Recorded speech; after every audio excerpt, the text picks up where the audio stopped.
Iran మీద America, Israel విరుచుకుపడుతున్నాయి. Iran కూడా తన శక్తి మేరకి పోరాడుతోంది. అయితే అమెరికా, ఇజ్రాయెల్ ముందు ఇరాన్ ఎంతో కాలం నిలబడలేదు ఈ వార్లో. ఆ విషయం ఇరాన్కు కూడా తెలుసు.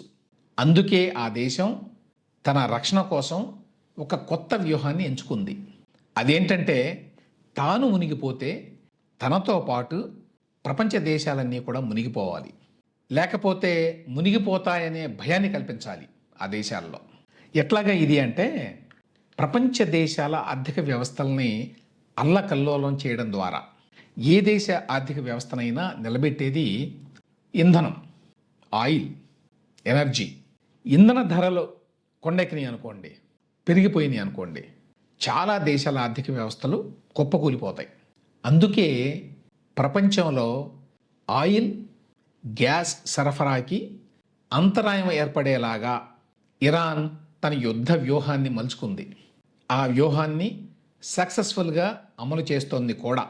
ఇప్పటికే గల్ఫ్ దేశాల్లోని refineries, LNG terminals, oil fields, అట్లాగే ఎక్స్పోర్ట్స్ జరిగేటువంటి పోర్ట్లు, వీటన్నిటి మీద దాడులకు దిగింది. సౌదీ అరేబియా, కువైట్, యుఏఈ దేశాలతో పాటు తాజాగా ఖతర్లో కూడా ఇంధన ఉత్పత్తి కేంద్రాల మీద ఇరాన్ దాడులు చేసింది. దాని ప్రభావం ఇప్పటికే ప్రపంచ దేశాల మీద పడింది. క్రూడాయిల్ ధరలు బ్యారెల్ $60 నుంచి $70 ఉండేది యుద్ధానికి ముందు. ప్రస్తుతం $100 నుంచి $119 వరకే పెరిగింది. అంటే క్రూడాయిల్ ధర దాదాపుగా రెండింతలైంది. మరో పక్కన స్ట్రెయిట్ ఆఫ్ హోర్ముజ్ ద్వారా ఓడలు ప్రయాణించకుండా ఇరాన్ అడ్డుకుంటోంది. ఈ స్ట్రెయిట్ ఆఫ్ హోర్ముజ్ అనేది ఇరాన్ కంట్రోల్లో ఉంటుంది. ఈ మార్గంలోనే ప్రపంచంలో 20% ఆయిల్ సరఫరా జరుగుతోంది ప్రపంచ దేశాలన్నిటికీ. ఈ చర్యల వల్ల ఇప్పటికే ఇండియా లాంటి చాలా దేశాల్లో ఆయిల్తో పాటు గ్యాస్ కొరత కూడా ఏర్పడింది. పరిస్థితి ఇలాగే కొనసాగితే చాలా దేశాల్లో నిత్యావసర సరుకుల ధరలతో పాటు అన్ని రకాల వస్తువుల ధరలు భారీగా పెరుగుతాయి. ఎందుకు అందరికీ తెలుసు, ఆయిల్ ధరల మీద దాదాపు అన్ని వస్తువుల ధరలు ఆధారపడి ఉంటాయి.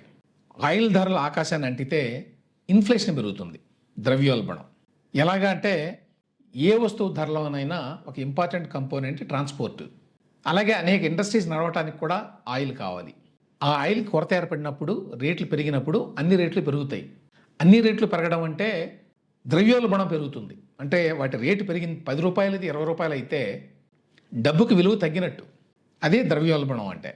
అందుకే ఇవాళ గ్లోబల్ స్టాక్స్ అన్నీ కూడా ప్రపంచవ్యాప్తంగా 5 నుంచి 6% మధ్యలో పడిపోయినాయి ఈ యుద్ధం ప్రారంభమైన తర్వాత. ఒక్క ఇండియన్ స్టాక్ మార్కెట్లోనే $240 బిలియన్ ఇన్వెస్టర్ల మనీ తుడిచిపెట్టుకుపోయింది అని చెప్తున్నారు.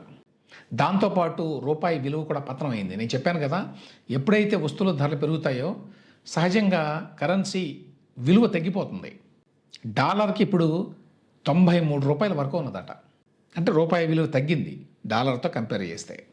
కాబట్టి ఇరాన్ మీద జరుగుతోంది యుద్ధం, మనకేంటి సంబంధం అని ప్రపంచంలో మిగతా దేశాలు నిర్లిప్తంగా ఉండటానికి వీల్లేదు. నాశనం అయితే మా దేశం ఒకటే కాదు, ప్రపంచ దేశాలన్నీ కూడా అతలాకుతలం అవుతాయి, జాగ్రత్త అనే మెసేజ్ని ఇరాన్ ఇస్తోంది. లాంగ్ టర్మ్లో అమెరికా, ఇజ్రాయెల్ దేశాల మిలిటరీని తట్టుకొని నిలబడే శక్తి ఇరాన్కి లేదు. కానీ ప్రపంచ దేశాల ఇంధన భద్రతని, అంటే ఎనర్జీ సెక్యూరిటీని దెబ్బతీయడం ద్వారా పరోక్షంగా ఒత్తిడి తీసుకురాగలదు. యుద్ధం ఇట్లాగే కొనసాగితే ప్రపంచ ఆర్థిక వ్యవస్థ కుప్పకూలిపోతుంది అని భయపెట్టడం ద్వారా మాత్రమే ప్రస్తుతం ఇరాన్ తనని తాను రక్షించుకోగలదు. ప్రస్తుతం ఇరాన్ స్ట్రాటజీ అదే.